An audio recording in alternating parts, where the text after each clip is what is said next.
ويمر العمر بنا ونمر على أفكار فيها ما ينفعنا حين بعقل نختار.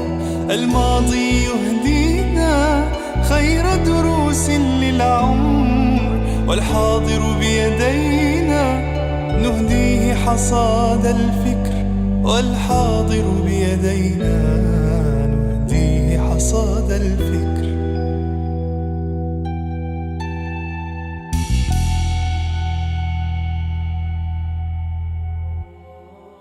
بسم الله الرحمن الرحیم. الحمدلله والصلاة والسلام علی رسول الله. د فکري لاسته راوړنې خپرونې ته درته ښه راغلاست وایم. په تېره خپرونه کې مو له تاسو سره پر ځینو اساسي مفاهیمو باندې بحث وکړ، د چې ولې شاته پاتې یو او زموږ د امت وروسته پاتېوالي اسباب څه دي. نن راته اجازه راکړئ ترڅو خپل نظر د وروسته پاتېوالي پر اسبابو باندې درسره شریک کړم، او دا زما نظر دی، هم د نقد وړ دی او هم کېدلی شي چې سمون پکې راویستلی شي، څه پکې اضافه شي، حتی بشپړ بدلون پکې راویستل شي، مګر دا فکري لاسته راوړنه ده. زموږ د وروسته پاتېوالي درې عمومي لاملونه دي. لومړی لامل په حقیقت کې دا د نورو عواملو د رامنځته کولو جوګه ګرځي، چې هغه فکر دی. دا فکر دی چې خیالونه رامنځته کوي، او همدا خیالونه بیا فیصلې رامنځته کوي، او همدا فیصلې دي چې کارونه او ویناوې رامنځته کوي. زموږ اسلام د الله تعالی په فضل سره یو صاف او خالص اسلام دی. موږ ته پاک را رسېدلی دی. الله تعالی هغه زموږ لپاره خوندي ساتلی دی، مګر د علماو پوهه او هغه څه چې دوی یې خپروي، البته ځینې علما او هغه پوهه او فکر چې دوی یې خپروي، ناسم پوهوي. تاسو د الله تعالی دی قول ته وګورئ او فکر پې وکړئ.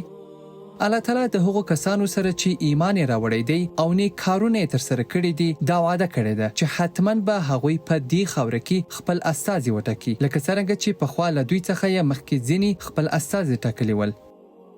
برلاسې ګرځول د وروسته پاتېوالي ضد دی. کله چې موږ پیاوړي واوسو، په همدې وخت کې موږ کولی شو د ټول بشریت رهبري وکړو.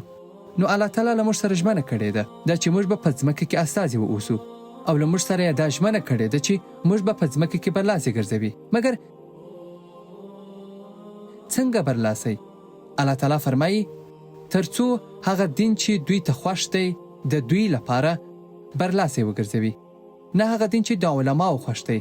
هغه وروسته پاتې خلک چې په خپلو نظریاتو، فکرونو او ارزښتونو کې وروسته پاتې دي، بلکې هغه علما چې لا تر اوسه هم د حق تر څنګ ولاړ دي، په ښکاره د حق لاره مني او په سمه لاره باندې روان دي. هغوی چې د امت مصلحت پر خپل شخصي مصلحتونو باندې اوچت ګڼي، هغوی چې آزاد او مستقل علما دي، داسې نه چې د نورو په خیراتونو باندې ژوند کوي. مګر موږ باید د حق پرسته علماو پیروي وکړو او باید د دوی په تګلارې باندې ولاړ شو، نه د درباري علماو، هغوی چې خلکو ته سرټیټي ورزده کوي او دا هم د دین په نامه، د دین له ادرسه دوی ته د سرټیټۍ درس ورکوي او د دین په نامه یې وروسته پاتې ملت ګرځوي او د دین په نامه یې هر څه حرام ګرځولي دي. الله تعالی موږ ته همدا خبره ښه روښانه کړې ده. همدې علماو دا حرام څیزونه ډیر کړي دي. دوی هر څه حرام ګرځولي دي، تر دې پورې چې دا شیان په ژوند کې ضروري شیان وګرځېدل، او که چیرې یو حاکم په مخالف نظر باندې حکم وکړي، هغه څه چې دوی حرام کړي دي حلال ګرځي. دا نو کوم دین دی؟ نو دا ناسم پوهاوی دی. دوهم لامل د یو شمېر علماو ورسته فکرونه دي. ښکاره خبره ده چې نه اهل مشران د امت ته وروسته پاتېوالي جوګه ګرځېدلي دي. هغه چې بې رحمه، خائنان، فاسقان ګرځېدلي دي. هغوی چې غم یې شخصي او د خپل جیب ګټې دي. هغوی چې هیڅکله برلاسي شوي نه دي، مګر دا چې کله یې د خپلو پلویانو او علماو له لوري په همدې باطل فکر باندې ملاتړ ترلاسه کړی دی. هغوی چې دوی ته دا باطل فکر ښکلی ښکاره کوي. بېشکه چې دا ډول مشران د دې امت د وروسته پاتېوالي بنسټیز لامل ګڼلی شو. مګر تر ټولو لوی لامل له کمزورتیا څخه دی، سستی ده. رسول الله صلی الله علیه وسلم فرمایي ډیر ژر ده چې پر تاسو باندې به له پورته څخه یعنی کفري ملتونه داسې راټول شي لکه څرنګه چې خلک میده شوي ډوډۍ ته نور رابولي، یعنی یو بل ته به بلنه ورکوي راځي چې خواړه تیار دي، په شریکه سره یې وخورئ. یعنی ځواکمن ولسونه به یو بل ته بلنه ورکوي. صحابه کرامو رسول الله صلی الله علیه وسلم ته وویل آیا په دې ورځو کې به موږ لږ یو ای رسول الله؟ ویل تاسو به په دې ورځ کې خورا زیات واوسئ، مګر تاسو به په دې ورځ د سیلاب د ځګ په څیر واوسئ. یعنی د سیلاب ځګ چې د اوبو په سر باندې روان وي، د سیلاب د اوبو پر سر ځګ هم روان وي، مات لرګي هم پکې روان وي چې نه وزن او نه هم کوم ارزښت لري.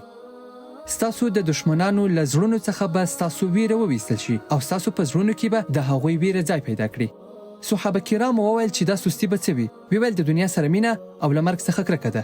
کله چې خلک دنیا غوره ګڼي او له مرګ څخه کرکه ولري، سوله به خوښوي. په سرټیټۍ او ذلت ژوند باندې به خوښ وي، په سپکاوي باندې به خوښ وي. نو همدلته ده چې موږ وروسته پاتې کیږو. بیا به فاسدان، ظالمان، سرکشه مشران پر موږ باندې واکمني کوي او دا درباري علما به پر موږ باندې حکومت وچلوي. دا اقتصادي وروسته پاتېوالی د همدې نتیجه ده. په ولسونو باندې برلاسي او د دوی ناپوهه ساتل د همدې وروسته پاتېوالي بنسټیز لامل دی. نو تاسو له دې ډول خلکو څخه مه واوسئ. الله تعالی مو بریالي لره.